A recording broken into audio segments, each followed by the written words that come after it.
স্মিতা আৰু সুমনিত আছোঁ। সুমনিৰ তলতে ইমানকৈ ঢেকীয়া ওলাই আছে, তাকে বুটলিবৰ কাৰণে আহি আছোঁ।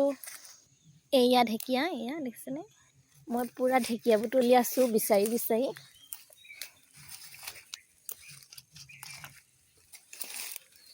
কোনে কোনে ঢেকীয়া খাই ভাল পায় কমেণ্ট এটা কৰি জনাব দেই।